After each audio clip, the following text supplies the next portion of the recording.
5 years is a long time in politics. Would this settlement continue to remain acceptable to Mr. DK Shivakumar? Many, like G. Parmeshwara, have also made a statement that they are unhappy with the decision of the party high command.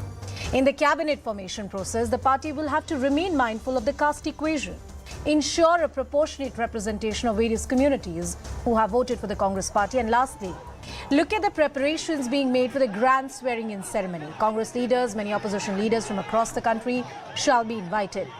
This swearing-in ceremony will be the perfect picture opportunity for the Congress party to cement its position as the lead in the opposition camp, a position presently vied by some regional parties and regional satraps. Well, let me cut across straight to our reporters who are tracking the story from the ground. Mr. Siddaramaiah has landed in Bengaluru. There's a CLP meeting which is all scheduled to take place. Ritu, tell us what's happening on the ground. Well, the celebrations movement right outside the residence of Siddaramaiah. There you see all his supporters chanting, raising the slogans, calling him Karnataka's next chief minister, and also too happy about that fact that he's going to be the Karnataka's next chief minister as well. They're all here to just get the glimpses of Siddaramaiah. They are hoping that any moment that Siddaramaiah is going to be here, so they want to congratulate him. But meanwhile, on the other hand, we are also seeing a lot of movements here. The security has been stepped up. The cops that you can see are all have lined up here because Siddaramaiah is expected to reach his residence any time now. So that's the level of security. The security has been stepped up. But meanwhile, many Congress MLAs are also entering his residence to congratulate him. There you can see in the visual many coming with flower bouquets as well to just congratulate him. But meanwhile, people here have high hopes. Therein we can see some vehicle movements. Needs to be seen whether it's Siddaramaiah. Well, looks like it's going to be Karnataka's. It looks like it's going to be Siddaramaiah, but the security has been yeah, that's Siddaramaiah in the visual. You can see Siddaramaiah in the visual. He has reached his residence, now entering. But there you see the flowers are all being showered on his vehicle. The supporters of him are all raising slogans here. They just want to meet him and congratulate him. So that's the atmosphere right outside his residence. So there you can see the excitement level as well within the supporters. So yes, from now here that he will be heading for the CLP meeting where another crucial meeting will take place with Siddaramaiah continuing. You see a lot of other Congress MLAs are also entering in his residence. The vehicle movement that you can see. So therein you see the Congress MLAs are also going inside his residence. So from here is that they will all be moving into for the CLP meeting at the Congress office. So continuous vehicle movements. But meanwhile, the supporters are all very excited here. They are again waiting for Siddaramaiah to come out so that they can just say him hello and wish him as well. Yeah. So yes, that's the atmosphere here. Ritu, Mr. Siddaramaiah reaching his residence, the CLP, the Legislative Party meet is expected to start at around 7:30. Are you expecting Mr. Siddaramaiah to come out and meet the party workers because they've been waiting here for hours just to catch a glimpse of their leader? Very true. You see, Siddaramaiah did have a long day today. The whole day he was there in Delhi from past few days that the series of meetings did go on there. But here you see needs to be seen now because one, he was very exhausted that he did not speak to the media as well, though media tried speaking to him. However, he was very happy. You see his vehicle was completely with the flowers from that HAL that he left. The flowers that were showered on his vehicle here as well. We did see how many of his supporters were also showering those flower petals as well. So just they did really wanted Siddaramaiah to come out and just say them hi, but we do know that he is having a pain in his right hand, so he's trying to ignore all sort of stunts for the supporters. He wants to be at this point in time very safe as well because his health is also a concern for him. But let's try and speak to this few supporters here who are all here. So ನೀವು ಸಿದ್ದರಾಮಯ್ಯಗೋಸ್ಕರ ಬಂದಿದ್ದೀರಾ, but ಅವರು ನಿಮ್ಮನ್ನ hi ಹೇಳಲಿಕ್ಕೆ ಆಗಲಿಲ್ಲ, ಒಳಗೆ ಹೋಗ್ಬಿಟ್ರು. So you stay back here. ಹೇಳೋದೇ ಬೇಡ, ನಾವು ನೋಡಿದ್ರೆ ಸಾಕು, ನಮಗೆ ಬಹಳ ಖುಷಿ ಆಗುತ್ತೆ.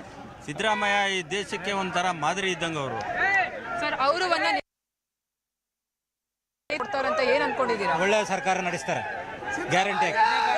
ಹಿಂದೆ ನಡೆಸಿದ್ರೆ ಮುಂದೆ ನಡೆಸಿ ತೋರಿಸ್ತಾರೆ. So there you see his supporters saying that, we just got to see him and that's more than enough for us.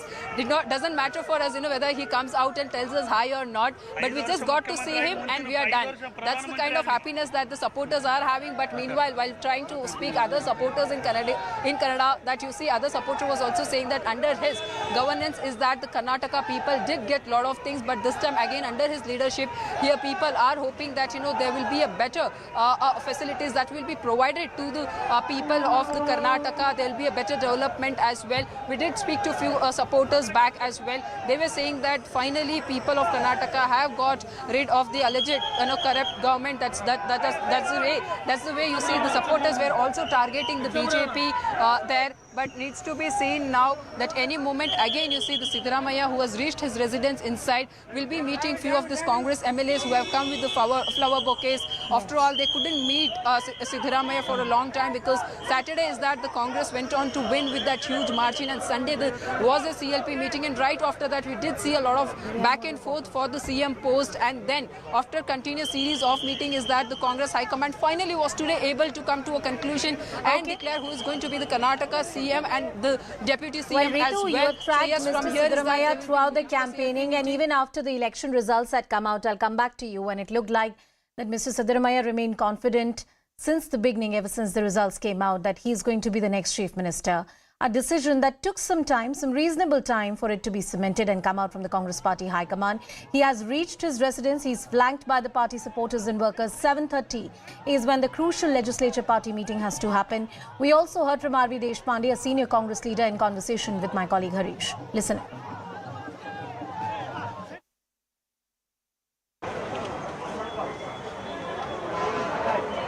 Yeah.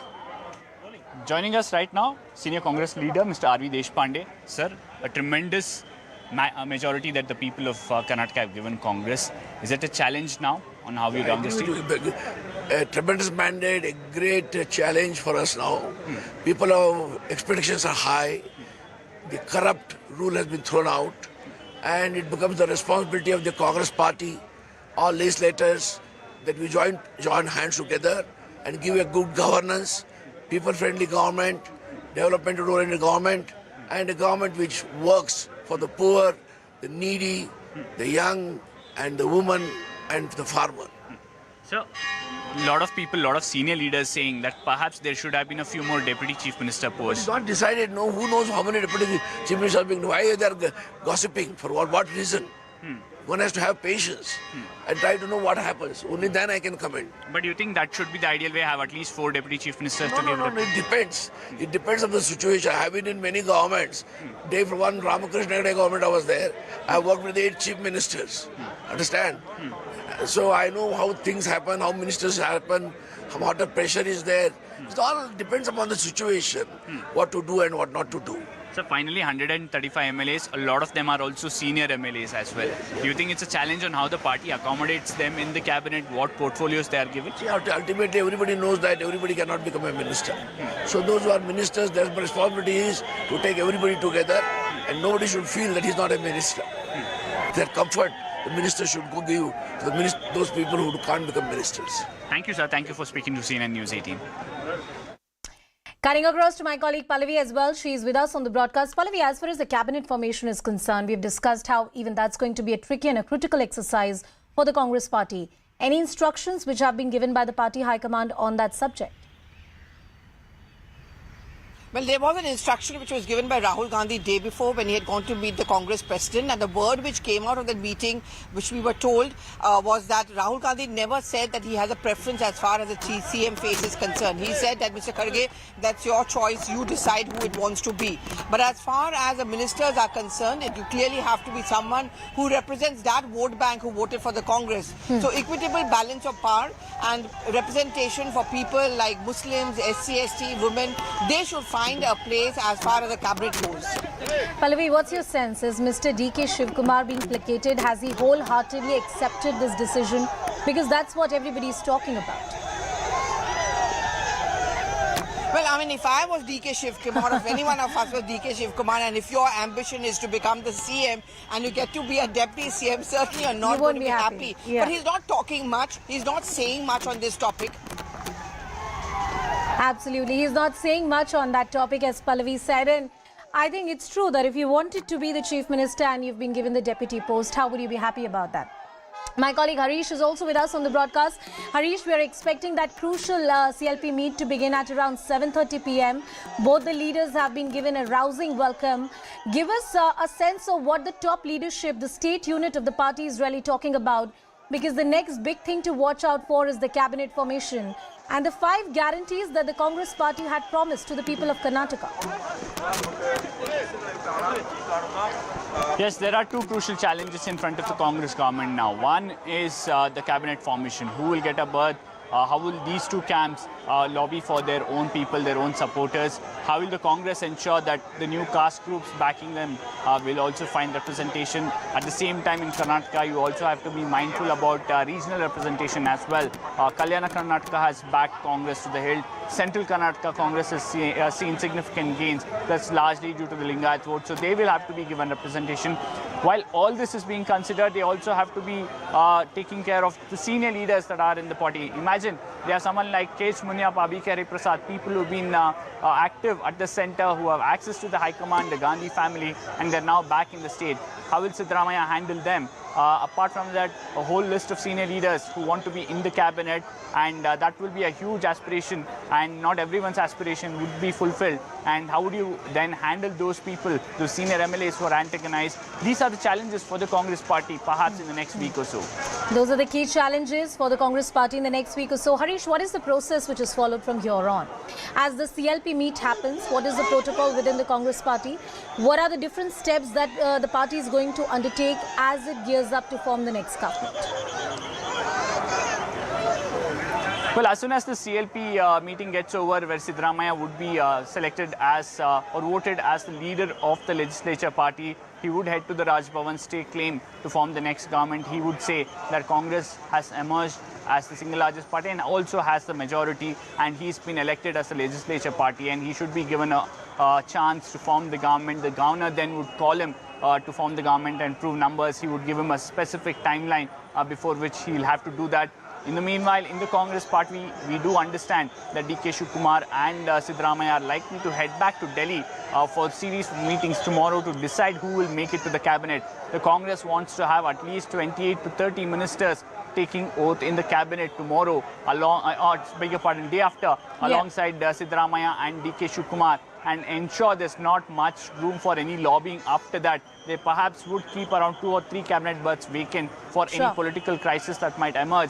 But largely, at least majority of those seats would be filled. Majority of the seats would be filled. And I want to go back to Pallavi and talk more about the swearing-in ceremony and how critical would that be for the Congress party. What kind of photo op they would want to really put out. Before that, let me also once again go to Ritu, who is on the ground. She was getting us a sense of as to how things are. The supporters really excited of Mr. Siddaramaiah outside his residence. He's reached his residence right now. Ritu, what's happening? What time do we expect Mr. Siddaramaiah to leave his residence?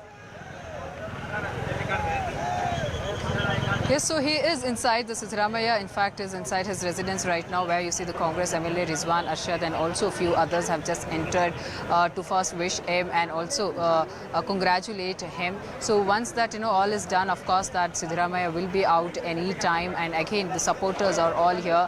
They are just increasing in numbers that they want this time anyhow. Siddaramaiah to actually come out and speak to them, wave his hand as well, because after all, he is the Karnataka's next chief minister, 24th chief minister of the Karnataka. We do know that he will also be taking an oath, as Rizwan Arshad said to CNN News 18, that day after tomorrow is when Siddaramaiah will be taking oath, and also DK Shivakumar as deputy CM. So under their leadership is that the party has decided to go forward and ensure that there will be a good governance for the people of Karnataka. So their priority will remain 6.5 crore Kannadigas. So that's what the Rizwan Arshad had to say. But of course, after that is all done inside his residence, after he finishes meeting the MLAs who have actually come here to meet him. After that, he will be coming out and heading for the CLP meeting, which will again be a crucial meeting. So while talking to Rizwan Arshad, we did try and understand that what it is all going to be about. So he says that this is now that the party has decided on the CM and deputy CM post. So next step is for the party to ensure that all these leaders are well occupied with the for the ministers' post. So none of them are upset, and none of them are upset. The cabinet formation happens. The Lok Sabha as you point out, Ritu, with the right right proportional representation, equitable representation.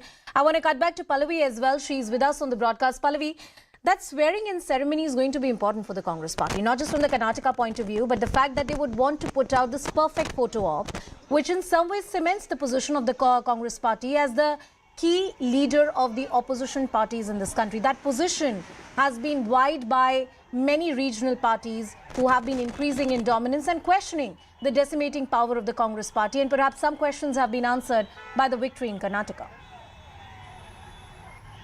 Well, I mean, the invite list certainly has gone to all what they call the like-minded political parties. So, MK Stalin, of course, who happens to be an ally of the Congress party in Tamil Nadu, Omar Abdullah, Mamata Banerjee for that matter, Naveen Patnaik, all of them have been invited. And of course, the Congress chief ministers are going to be very much a part of this oath-taking ceremony. I still go back to a time when the Congress JDS government was formed. And at that point of time, the picture which stood out was where Sonia Gandhi and Mayawati touched cheek to cheek. And everyone put up their hand in a show of strength. That was just ahead of the Lok Sabha elections. And that was when they were talking about opposition unity, opposition front. And we saw how it soon got shattered over a period of time.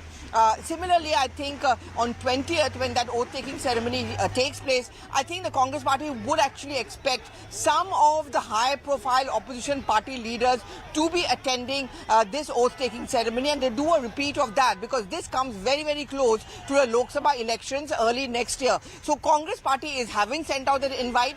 So as far as the opposition's framework is concerned, yes, they would want it to be a show of strength. They would want to see that how many opposition parties turn up. And internally within the Congress party, certainly it's a chance for them to kind of flaunt their success. And why not?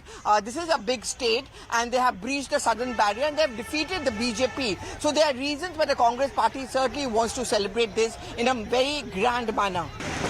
Absolutely. Pallavi, before I go to my guest, one last point. In the run-up to 2024 and the manner in which this big state has been won by the Congress party, is there a change in the way opposition parties are now looking at Congress? There was a certain degree of softening that was seen from the likes of Akhilesh Yadav or Mamata Banerjee. Would it be correct to say that? Oh, yes, absolutely. In fact, I found Mamata Banerjee's response very, very interesting. Yeah. She was almost as if celebrating the Congress win, as if she had won. The whole argument of opposition unity was that every CM can become a PM.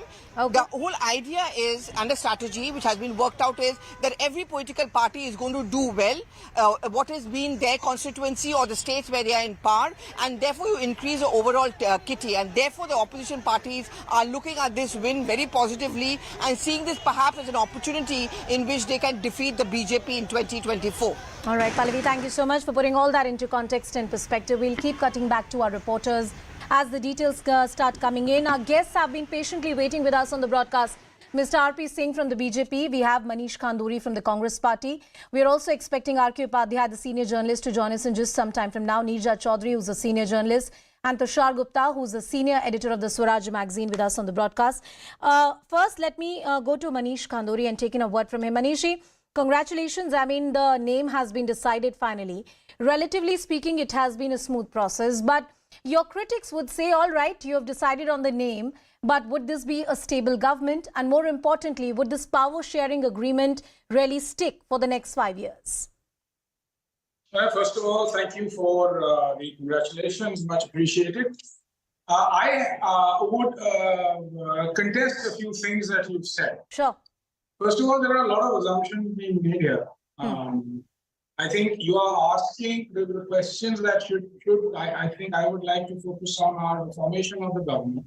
The fact that, as you yourselves have said, that it's been relatively smooth. Yes. I'd also like to say it's the normal standard process by which the government has been formed. In a period of, let's say, something like 5 days, we've announced a chief minister, as opposed to how it has happened in other states with other parties in the past. Second of all, this is a normal democratic process in which the exercise of preferences starts right from the booth and the ballot and goes all the way up to the formation and the selection of the chief minister. Yes. This is what has happened in the Congress party as part of the process. The third thing that I would like to say is that I cannot predict the future. What I would like to focus on is the fact that the Congress has been given a significant mandate by the people of Karnataka. The mandate is basically a result of failures, I would say, of the previous government. And it is also an expression of the belief and the desire of the people of Karnataka, namely the reduction of corruption, or the elimination of corruption in political life. The second part of it is unemployment and the doing away of at least the support of infrastructure for the state. And the third is a government that reflects the will of the people. Now, if you were to ask me whether there are challenges ahead, yes, so these are challenges for every government, and I don't think that there is anything extraordinary or special in the formation of the government of Karnataka. I think it was a perfectly normal and natural process, and I congratulate both Mr. DSK and DK Shivakumar and also Siddaramaiah ji for being selected. Mr. RP Singh, coming to you, the Congress party says that, despite the worst being assumed in their favor, this has been a relatively smooth process. And in objectivity, this has been a smooth process. And the political opponents are merely nitpicking on the Congress party because they have lost elections. Ma'am, I think that I can't. No, I want Mr. RP Singh to come on this point. That question was for the BJP, sir. Mr. RP Singh. Thank you, Anushka. Firstly, Mr. Kunduri, congratulations to you for finally settling down the Chief Minister's race and then finally giving a chance to Mr. Siddaramaiah. But my insights tell me that it has been decided that every file will go through Mr. Shivakumar only, and Mr. Shivakumar will have the final authority on each and every decision which is taken up by the government, and also that all MLAs, whatever portfolios has to go into the ministers, will again be decided Mr. Shivakumar. So this what my insight of the Congress party tells me this, but all the best to them, I can say, because we don't want a repeat of Rajasthan to happen in Karnataka, because we have seen what happened in Karnataka earlier, Rajasthan earlier, and how people of Rajasthan are suffering, and also that promises which they have made and said that in the first cabinet meeting will pass those promises. It should not again happen like Rajasthan, where Mr. Rahul Gandhi went and said within 10 days we'll do away with all the farmers' loan, and whenever farmers goes to remind the government of that, they are beaten by the police there. So that should not happen. We are hopeful that the promises will be fulfilled and then good government will be given. All right, Manishji, a quick response from you, and then I will bring in Mr. R.K. Upadhyay and Neerja Chaudhary into the discussion. Yeah, I'd like to thank Mr. Singhji from the BJP for expressing his thanks. They are most gratefully and gracefully accepted. However, I don't know how to respond to what he is saying in the other instance, because I don't know how to respond to what he's heard about files being. I mean, I just don't know how to respond to that statement. I think if there is a statement which has a little more, should I say, maturity to it, then I would be able to respond. But I will say this, that I think that I, for one, am not saying that there are no challenges to government, but there are challenges in every government. The government of Karnataka now has a challenge of fulfilling the mandate of the people. Still a significant way. Okay. And therefore... DK Shivakumar is speaking right now. ಆಯ್ಕೆಯನ್ನ ನಾವು ಪ್ರಕ್ರಿಯೆಯನ್ನ ಕೊಡ್ತಾ ಇದ್ದೀವಿ.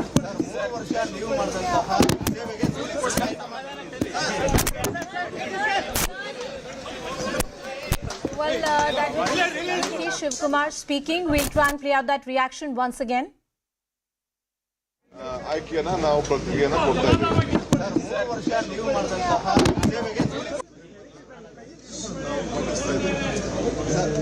ಶಾಸಕಾಂಗ ಪಕ್ಷದ ನಾಯಕರ ಆಯ್ಕೆಯನ್ನ ನಾವು ಪ್ರಕ್ರಿಯೆಯನ್ನ ಕೊಡ್ತಾ ಇದ್ದೀವಿ. That was DK Shivakumar making a brief statement. Both Mr. Siddaramaiah and DK Shivakumar have reached Karnataka. The CLP meeting is slated to begin in just about 10 minutes from now. Let's see what happens in that meeting, a very critical one for the formation of the government. Mr. R.K. Upadhyay, coming to you. Well, we've heard the political spokesperson. The BJP is doing its job as the political opponent in the state of Karnataka. But this process for the Congress party has been a rather smooth one. They've been able to deal with the ambitions of both the leaders. There's a power-sharing agreement that has been settled between DK Shivakumar and Mr. Siddaramaiah. Now comes the key challenge of the cabinet formation and delivering on the 5 guarantees that were promised by the Congress party. Well, I think the BJP spokesperson was saying that something very strange. he said all the files will have to go through DK Shivakumar, and even the appointment of ministers, he will have to approve and all that. I don't think any chief minister will tolerate that, much less Mr. Siddaramaiah. He is a seasoned politician and he has been a chief minister for 5 years. And I don't think, all the files have to be routed through Shivakumar. That is, I don't know where he is picked up from. And that's not how the governments function. And I know in Karnataka, being from Karnataka, from Bangalore, I know such things don't happen. Yeah. So that is I don't think that is possible. As far as the power sharing is concerned, well, I think that is some caveat that Shivakumar has got to ensure that he also has some say when the government starts functioning. See, we have seen that those things are not really kept up. So we have seen what has happened in Rajasthan, we've seen what's happened in Chhattisgarh, and one has to see how Siddaramaiah will react. So he has been insisting that he should have 5 full years because that's a mandate given to him, and he has traveled around the state, and he has mobilized all the communities behind him, and they want him to be the chief minister for 5 years. That has been his stand, and he will stick to that stand. And I don't think he will be ready to vacate after 2 years or 3 years or whatever, that the so-called agreement. And see, you can't have this kind of agreements, whether in writing or, Yeah, you can't get them enforced by a court of law. I mean, they don't mean enforced by the court, Yeah. or even the party high command will find it very difficult. Yeah. So now they have to make sure that they have a proper, smooth functioning cabinet. So that is where the problem lies. I mean, that's where the challenge lies, I would say, because there have been other contenders for chief ministership or the deputy chief minister's post. And the names of MB Patil was being mentioned. I mean, he did pitch in for Lingayat, to be given a deputy CM post, but that has not happened. And fortunately for Mr. DK Shivakumar, the party has decided there will be only one deputy chief minister in the state. Yeah, yeah. Yes, because he didn't want any dilution of his own position. In fact, it is just Siddaramaiah and DK Shivakumar who really worked hard to ensure that the Congress came to power. And sir, as you pointed out, these two wheels will have to work more efficiently. I'll come back to you. A quick response from Mr. R.P. Singh, then I want to bring in Neerja and Tushar into the discussion. Mr. R.P. Singh. We have not forgotten that National Advisory Committee, which Sonia Gandhi used to head, and how files used to move from the PMO to the 10 Janpath for approval. And this, not me saying this, are recorded by the people who are part of the team that time. So, but as far my information goes, I still stand by my word that the government will be finally run by DK Shivakumar only. Mr. Siddaramaiah only a mask or a mascot to be kept for 2.5 years. All right. I take that point that you're making. Neerja Chaudhary, coming to you, ma'am. Do you see this government working smoothly and governance delivered to people as the mandate has been? This has been a very decisive mandate in the favor of the Congress party, and people don't want any kind of fractured government right now or a coalition government. Will the Congress party be able to deliver on these 5 guarantees or the promises that they have made to the people? Because critics argue these are financially unsustainable and these are lofty promises that have been made at the cost of fiscal prudence. Look, on day one, I would not like to look at the problems. I think they have successfully solved the leadership, a very tricky leadership issue. I agree, yeah. Congress has displayed its old deft touch.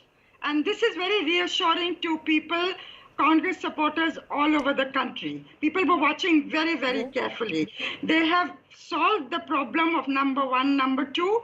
They have retained the social combination that Siddaramaiah represents the largest vote bank of the Congress, the OBCs, minorities, Dalits, and DK Shivakumar brings in the organizational energy, the money raising, all those qualities that are now going to be needed for the national elections, for which I'm sure the services are going to be used. As far as the 5 guarantees, which is what Rahul Gandhi had said, that the first cabinet meeting, those promises will be fulfilled. And I thought this was a very interesting, positive spin the Congress gave to the problem of, they not only talked about rising prices and economic hardship, they gave this 1, 2, 3, 4, 5 promises, which add up to almost 10,000 rupees going to the relevant families. It will come in the hands. So I think, let's see how it's, it's the first hurdle crossed. The first hurdle is crossed. The first hurdle is crossed. And you're right. Give it to them And I'd say one more thing. Sure. It has added inches to Mallikarjun Kharge's stature. No, I said that at the beginning of the show when I asked my first question to Manishji, that, this is clearly has been a relatively smooth process, and the manner in which the leader has been chosen. These are two tall leaders, and to come to an agreement of a power sharing between these two could be a very, very tricky task. Tushar, you have a point to make. We are getting all those visuals of the CLP meeting, which is about to begin. The visuals coming in from the Karnataka Congress office, all eyes on that critical meeting that is to happen. But Tushar, your thoughts on the crucial selection that the Congress party has finally made? Anusha, it says a lot about the credibility of the party when they have a comfortable majority, and yet here we are, a week after the election result, debating if the government will complete its 5-year tenure or not. It says a lot about the credibility. And all the deft touch, the master stroke, the tricky situation that everyone on the panel is speaking about, it was solved in Madhya Pradesh too, when Rahul Gandhi put out that quote from Leo Tolstoy about time and patience. A year and a half later, the government collapsed. We are seeing what's happening in Rajasthan between Ashok Gehlot and Sachin Pilot. So I would suggest everyone should not jump the gun and declare that victory has been achieved by the Congress.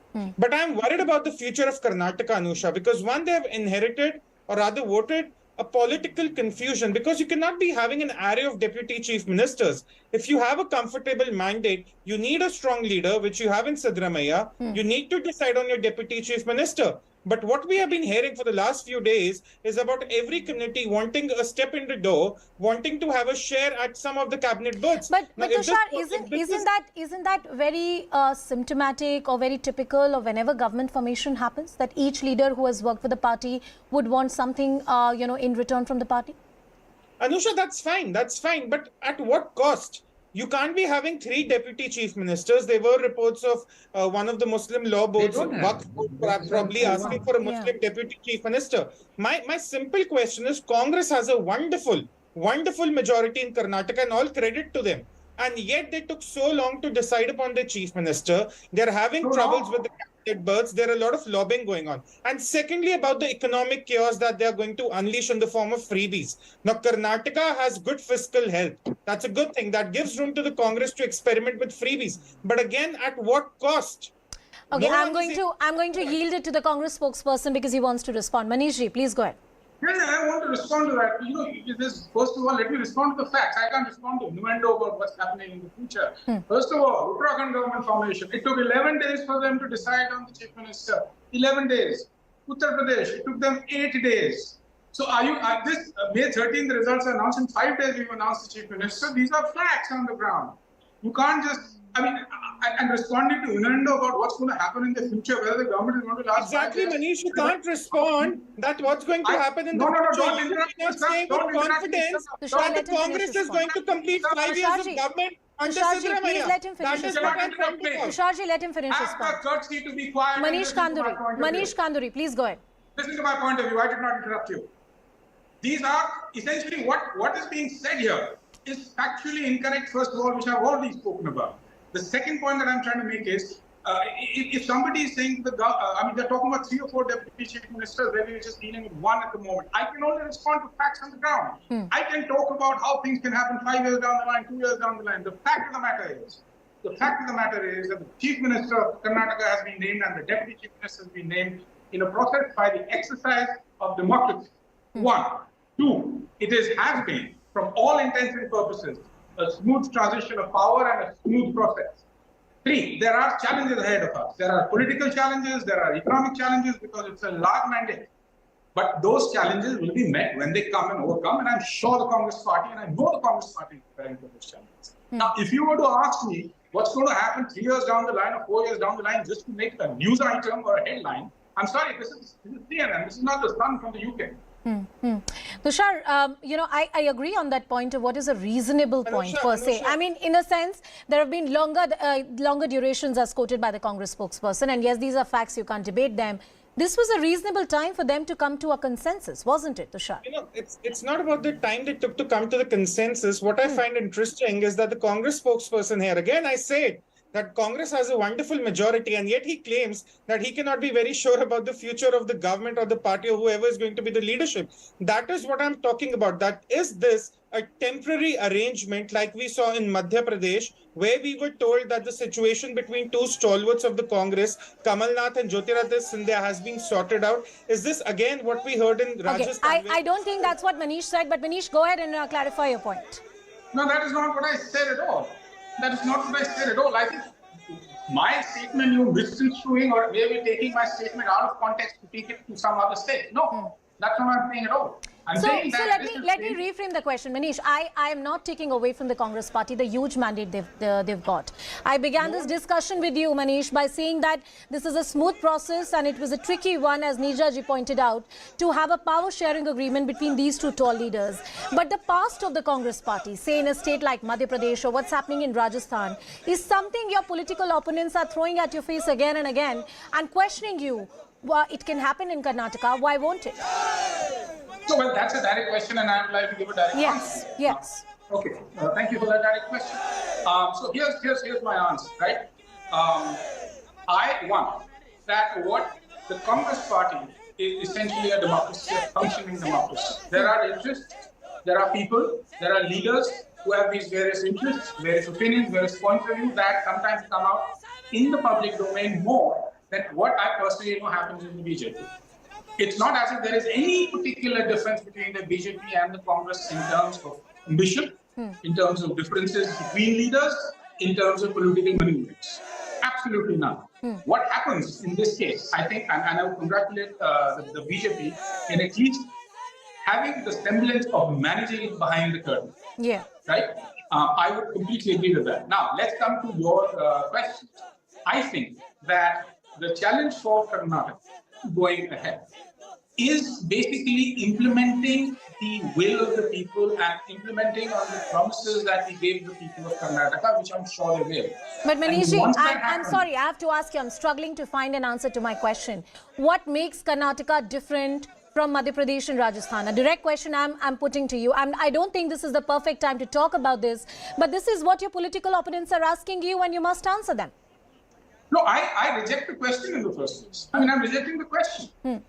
I'm saying that this is a mandate which is being given to the people of Karnataka. Sure. If you see the same instance, it happens in Karnataka 2 years down the line, I will be more than happy to answer that question.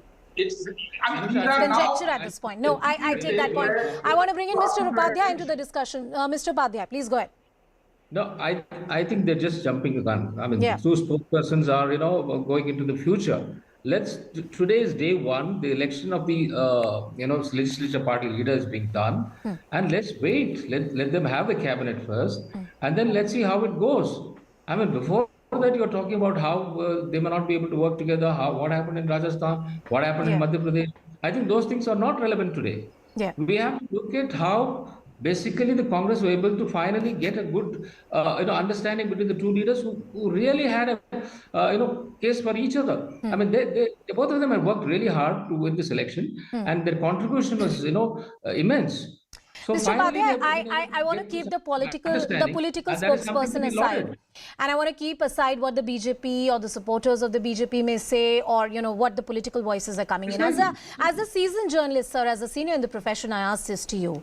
How do you foresee the Karnataka government, and more importantly, in the context of 2024, how Karnataka is handled by these top two leaders is going to be a precursor in many ways for the big elections of Lok Sabha, which are scheduled to happen next year. And this state will also be very, very closely watched out by other opposition parties like the TMC and the Aam Aadmi Party, who've been saying, look, why should the Congress party be in the lead position when it comes to the national picture? We are also strong regional leaders. So from that point of view, this 1 year or more than 1 year is going to be very, very critical for the state of Karnataka. Mr. Upadhyay. Yeah, absolutely, Anusha. I think that is what the focus will be of this government, because they have just about 1 year for the Lok Sabha elections.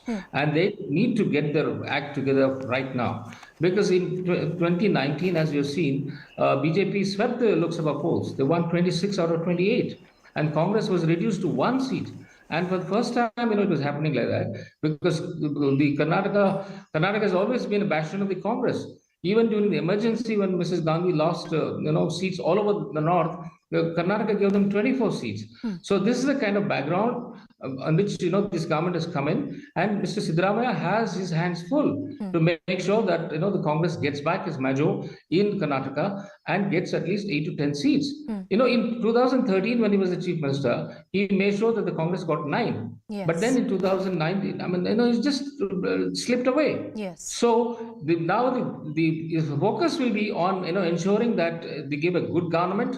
People will be happy with the kind of government that they have. Yeah. And then, when it comes to the Lok Sabha elections, Narendra Modi is a charismatic leader, and he has a great following in Karnataka. Sure. And how is he going to overcome that and ensure that the Congress also has an equal say in the results? I'll cut across to Neerja Chaudhary, but before that, the visuals on your screen. The CLP is expected to begin any minute from now. The CLP meeting is going to be very critical in the cabinet formation, in the official formation of the government in the state of Karnataka. Mr. Siddaramaiah has reached. Various MLAs of the Congress party have already reached the KPCC office in Bengaluru.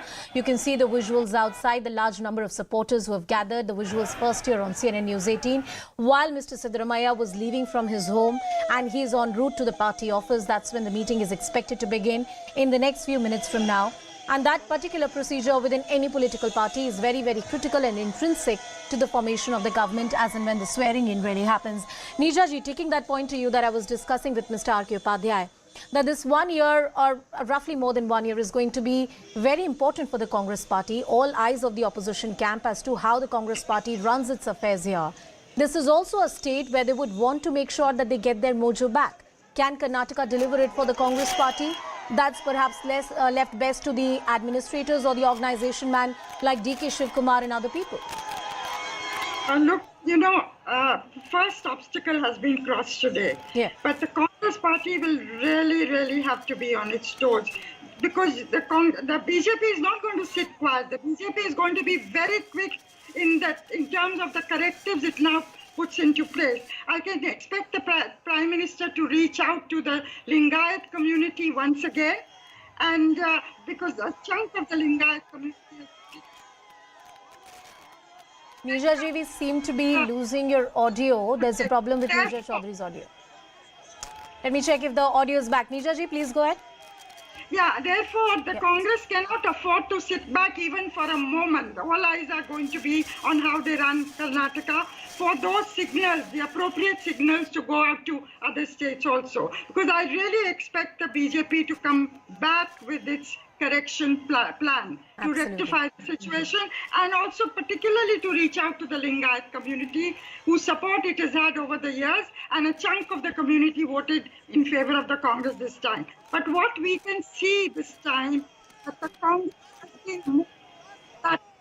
Neerja ji, we'll just fix your audio. I want to cut across to RP Singh as well. Mr. Singh, 2024 elections, and there's also this classic theory that people vote differently in state elections and national elections. That has been the proven, trajectory or trend that we have seen in various elections across the country. The visuals on your screen, you have Mr. DK Shivakumar, the Deputy Chief Minister-elect of the state, reaching the KPCC office. Well, he's the man who has been there for the organization, very critical in cementing this victory for the Congress party, called troubleshooter. It was a call from Mrs. Sonia Gandhi that changed the course of things. Mr. DK Shivakumar earlier was not accepting that he will be the deputy in the state, but now he has accepted that position. Mr. DK Shivakumar reaching the Karnataka Congress office. Mr. Siddaramaiah is already on his way. He'll be reaching in a few minutes from now. And the supporters of Mr. DK Shivakumar present outside the Congress party office in huge numbers. You can hear the sloganeering, you can hear the chants in his favor, and that CLP meeting about to begin in just a few minutes from now. So we stay with these visuals. Let's just try and dip in. Let's try and dip in.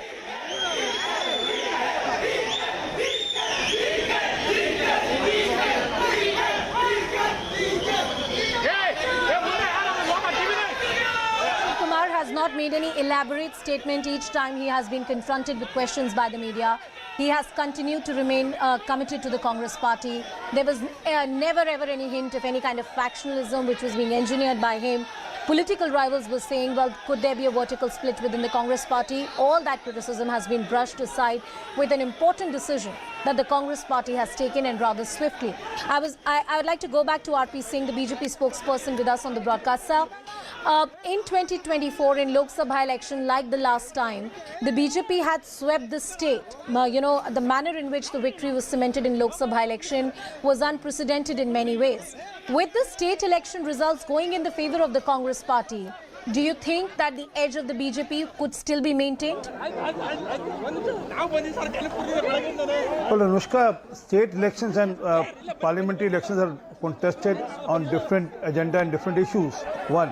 Secondly, also, last time in 2019 also, it was DKS which was in power in Karnataka. Sorry to interrupt you, sir. Mr. DK Shivakumar speaking. Let's try and listen in. All right. Once again, he's refuted to speak. He's been insisted by the media many times to give a soundbite. He's refused to. Mr. Singh, sorry to interrupt you. Please go ahead, sir. No. So, the parliamentary elections, the state elections are contested on different agendas. One, and secondly, there are state governments which are our opposition state government, and still we have won elections in those states. The parliamentary elections, we have swept state elections. Rajasthan, Karnataka itself last time. So it depends on whether the opposition can field a credible face. One, and then do they have alternative agenda? Yeah.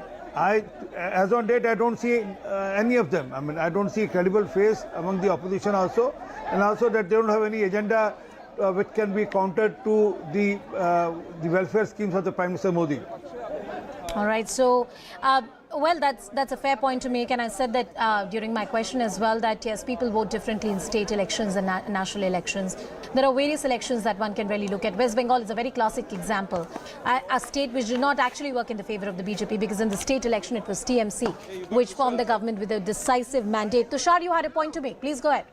Anusha, the answer to your question about what happens in Karnataka in the future, it will all boil down to the 2024 elections, which the BJP is still expected to sweep.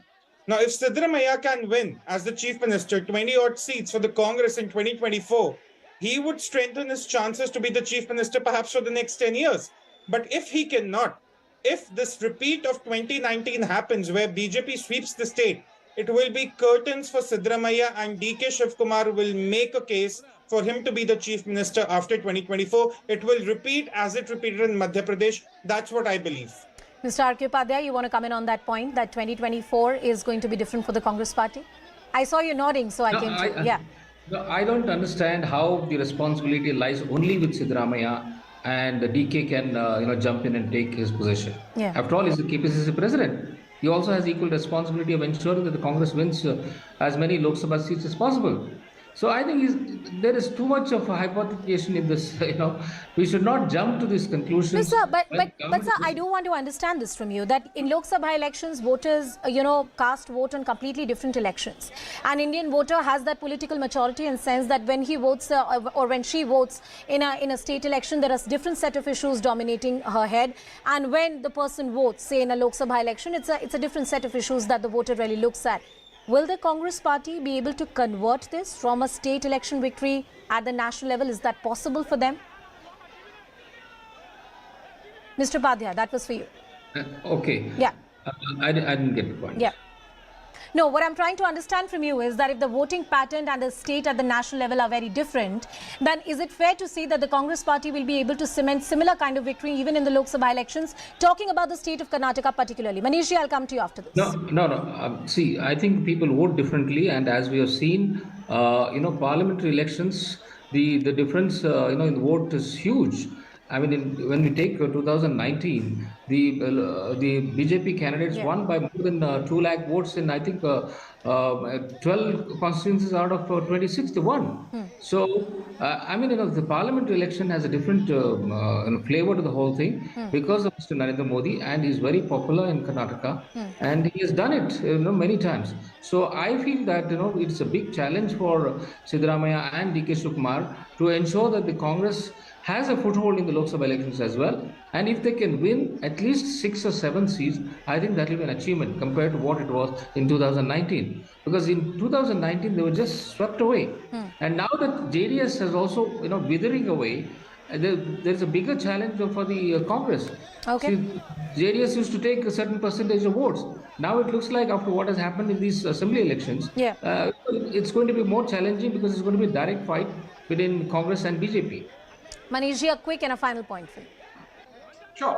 In fact, I'm a Congress spokesperson. I will also make Tushar's point for him. Look, if you, as a practicing politician, I believe that Lok Sabha elections are indeed different from Vidhan Sabha elections. And if you take historical trends, the BJP in the Lok Sabha in Karnataka has dominated. There are no two ways about it.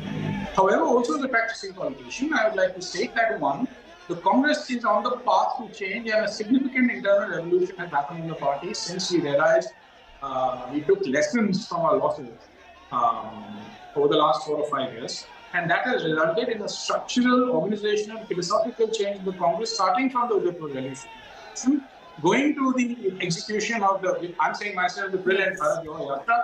Then it resulted in Himachal elections, then it is gone on to Karnataka elections. So, as a practicing politician, but also as a, some people love history, I'd say you go back and see that there is distinct changes which are happening in the Congress. Is it going to be easy in the Lok Sabha? Not at all. Not at all. And to take a look at Karnataka, I think what happens is that the momentum that is gained, in politics, things have their own momentum. Sure. One. And the second is that once you're in power in the state, then there is a tendency also in terms of voting percentages to change because a lot of voting patterns align themselves in that way. Right. And the third thing is, I'm short of time, Manishji. I'm sorry I have to interrupt you there, but credit where it's due. You've crossed the first hurdle, and we look forward to that swearing-in ceremony in the state of Karnataka. Manish Kanduri, RP Singh, RQ Upadhyay, thank you, gentlemen, for joining us on the broadcast. Neeja and Tushar will continue to stay with us. Live visuals coming in from the Karnataka Congress office for now, stepping into a very short.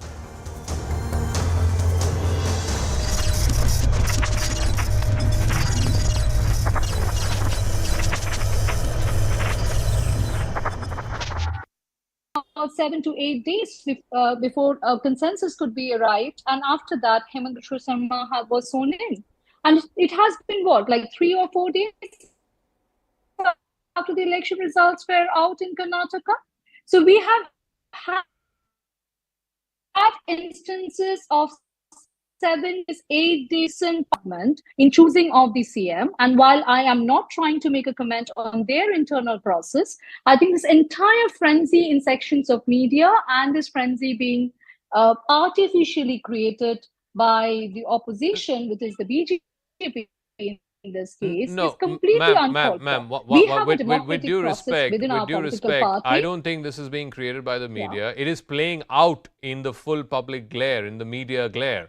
The media can't, walk away from a story when the story is playing in the public domain. Of course. But having said that, let me ask RP Singh the point that you made. RP Singh, the point is... Can I just complete the point? Yeah, I've heard you. Let me ask the question that you asked about how, in the case of Yogi Adityanath, the BJP took 7 days. In the case of Himanta Biswa Sarma, you took 8 days. Why are you begrudging RP Singh, the Congress, for taking 3 or 4 days? After all, it's a big state, it's a historic mandate. They will take their time to arrive at a consensus chief minister. Well, we have no problem. They can take another probably few months also to decide their chief minister.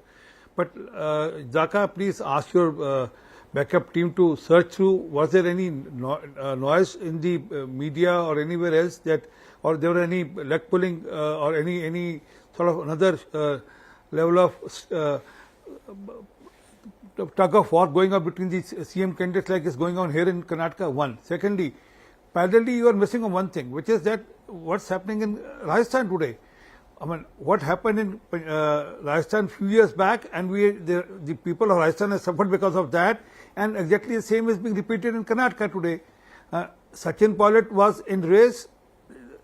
He was not made the chief minister. He was made the deputy chief minister. The promise of rotation or probably of that after 3 years he will get the term, but that didn't happen. And now what we've seen how the law and order has collapsed, how things have collapsed, and administration has collapsed in Rajasthan. So our concern is the same in Karnataka also. I mean, God bless them, they can take their time as much they want to, but ultimately it's the people of Karnataka who are going to suffer because of the tug of war going on between the leaders of the Congress party. Whether it's Shivakumar, whether it is Siddaramaiah, or whether it is Mr. Khadge himself. Okay, RK Upadhyay, You know, this whole thing about a third candidate, Mr. Kharge or Mr. Parmeshwara, whoever it is, how much do you lend credence to that? Because, like I said a moment ago, it ends up alienating both Mr. Siddaramaiah and Mr. Shivakumar. I'm not sure what purpose is achieved by that. Have things got to a point where neither party can be placated, neither party can be sort of enthused, even if he were to lose the chief ministership, something else is given in return? Because this third candidate business, it's been floating around for a couple of days now. How much, how real is the possibility of a third candidate, a surprise candidate? No, I don't think that is possible, because these are the two principal, actors who won this election for Karnataka, and there's no third person who has won this election. If at all some role has been played, it is by Mr. Mallikarjun Kharge, giving a helping hand as a Congress president. And if you're talking about people like M.B. Patil or Parameshwar, they had a little role in these elections. So to make them as a third candidate or a possible compromise candidate, I think it will be turning the whole exercise into a farce, and it won't happen, because these two have really worked really hard to bring Congress, to this level where they got 135 seats. So between these two, who would you choose between these two? See, it's very difficult, and I think they should have made this decision at least a week before, when they had a sense that Congress was getting a majority. I'm sure they knew that they were getting a majority, or at least when these observers were sent to Bangalore, and they meticulously took the opinion of each and every legislator till 2 a.m. They took them, and then what did they do with that? With all the information that they had. No, the information there was very clear, Mr. Upadhyay. The MLAs very clearly, overwhelmingly voted or were in favor of Mr. Siddaramaiah. But clearly that's not the only yardstick the High Command wants to go by. No, but see, by dragging the whole thing to Delhi and making a spectacle of it here, what is that you have achieved?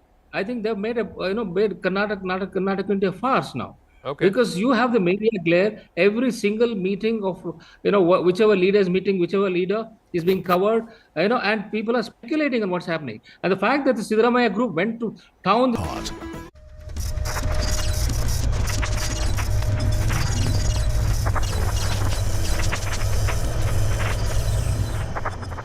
Welcome back, and we continue to keep our focus from those images coming in from the Karnataka Congress office in the city of Bengaluru. You can see the images on your screen.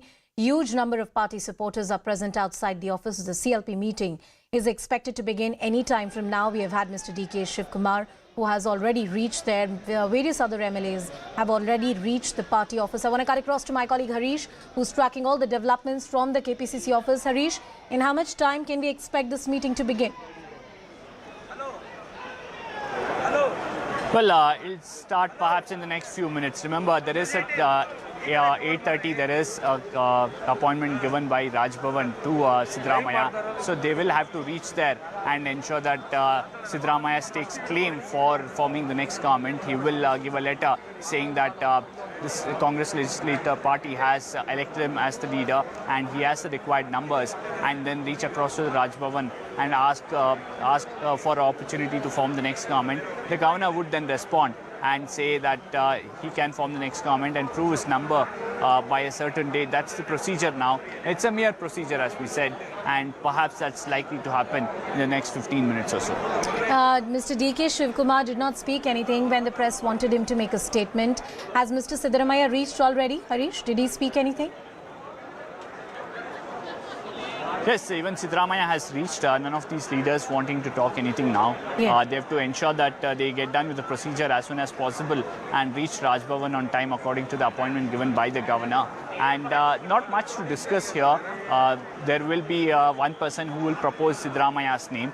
Most probably just for optics, the Congress party might get DK Shivakumar to propose Siddaramaiah's name as the next Congress legislature party leader. Right. And you will have all the MLAs in the legislature party agreeing to it and passing a one-line resolution making Siddaramaiah the next legislature party leader. It's a procedure, a mere procedure that has to be followed, an important one, and then all eyes would be on that grand swearing-in ceremony that will happen in Bengaluru. But yes, right now those visuals from the Karnataka Congress office from inside the CLP meeting, which is expected to begin in the next 5 to 10 minutes from now, both Mr. Siddaramaiah and DK Shivakumar have reached. This is a crucial decision that the Congress party has finally made. Well, with that, it's a wrap on News Epicenter tonight. Anand Narasimhan with the right stand.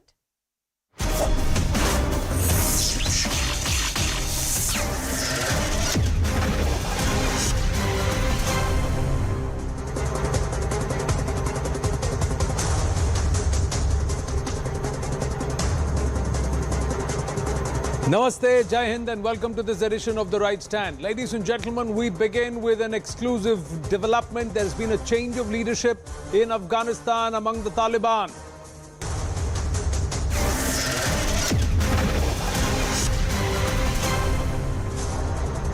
And this is courtesy our investigations editor Manoj Gupta getting us the details that the Taliban regime in Afghanistan has appointed Maulvi Abdul Kabir as the new acting Prime Minister of the country, replacing Mullah Muhammad Hassan Akhund, who has been unwell for a while. Abdul Kabir, who is said to be very close to the Pakistan establishment and the ISI or the Inter-Services Intelligence, was given the top post by the leader of the Islamic Emirate of Afghanistan, Maulvi Hibatullah Akhundzad. Taliban has said that Hassan Akhund, who has served as the Prime Minister since the group's return to power in 2021, was unwell and will remain off duty until he recovers. Abdul Kabir has been named in many suicide attacks in the past and also been sanctioned by the United Nations. The Taliban government sources have told CNN News 18 that Hassan Akhund had gone to Kandahar city during the time of Eid and since then has not returned. The Kandahari leadership so far has not issued any statement. They are tight-lipped about the well-being of Hassan Akhund himself and the caretaker Prime Minister, Abdul Kabir. He actually hails from the Zadran tribe in the eastern Paktika province, and he previously served as the governor of Nangarhar province during the Taliban's former regime between 1996 to 2001. Nangarhar is been allegedly the hotbed for terrorist training camps like the Lashkar and the Jaish. A lot of the camps have moved out of Pakistan into that hotbed area, and that was a huge bed for recruitment even in the time when he was governor between 96 and 2001. He's an international face of the Taliban and was member of the group's negotiation team in Qatar.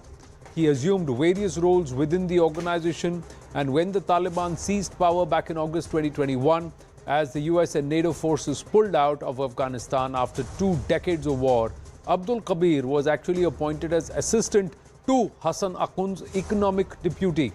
He then later on took on the position of the political deputy to the Taliban's prime minister. Later, he was further promoted to deputy prime minister for political affairs, and the Taliban so far has refused to comment on his role in suicide attacks in the past. But this man, Abdul Kabir, is now the acting Prime Minister, and he'll continue to play that role till the time Hassan Akhund comes back, ladies and gentlemen. So that's the big development that we are sharing with you, top of this edition of The Right Stand. There is a change in the leadership within the Taliban. The acting Prime Minister, Abdul Kabir, is pictured on your screens. What does that imply? And in the days to come, because he is seen as a hardliner, that we'll have to wait and watch.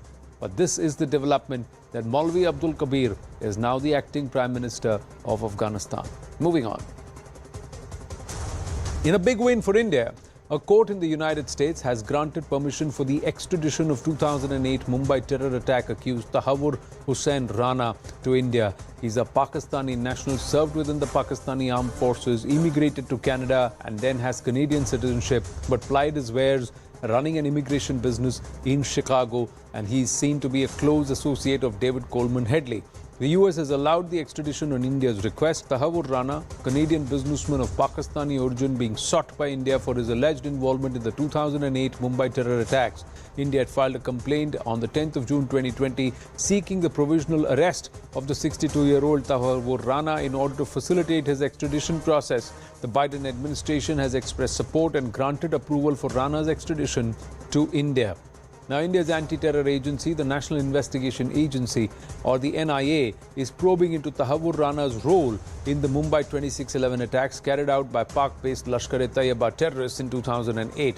The NIA has said that it is ready to initiate proceedings to bring him to India through diplomatic channels. During court hearings, the US government attorneys argued that Rana was aware that his childhood friend, Pakistani-American David Coleman Headley, or Dawood Jilani, was involved in Lashkar-e with the Lashkar-e-Taiba, and that by assisting David Coleman Headley and affording him cover for his activities, he was supporting a terrorist organization and its associates. It was said in the court hearings that Tahavur Rana knew of Headley's meetings and what was discussed and the planning of the attacks, including some of the targets. The US government asserted that Rana was part of the conspiracy and there is probable cause that he committed the substantive crime of commission of a terrorist act. We are in very regular touch with the US authorities to ensure that there is speedy and early extradition of Tahavur Rana. We have all seen the judgment which was given by the local US court there. That conversation of ours with the US side is continuing. Arunima now joins us live. Arunima, what happens next? Is the extradition path to extradition cleared, or are there further judicial hurdles? See, Rana does have 2 more appeals left. He can appeal in a higher court still, but even then, the National Investigation Agency, the legal team which was assisting the NIA and the Indian Diplomatic Corps, they're all very upbeat for 2 reasons. If Tahavur Rana indeed is brought to India and faces trial, this is the first time that the US court is actually giving the thumbs up for extradition of a terror accused. This is also the first time that there is a possibility that one of the foreign-based 2611 conspirators could be brought here to India to face the law of the land here. Headley entered into a plea bargain. Hafiz Singh, Zakirur Rahman, Naqvi and all the Pakistani conspirators are enjoying protection of the Pakistani state. So in that sense, Tahavur Rana's extradition possibility is a big win. Second, what officials who have handled this matter also tell me is that the entire process has been a huge learning experience. In 2018, the US administration had rejected upfront when Indian government officials presented the evidence against Rana. So over the last 5 years or so, we have actually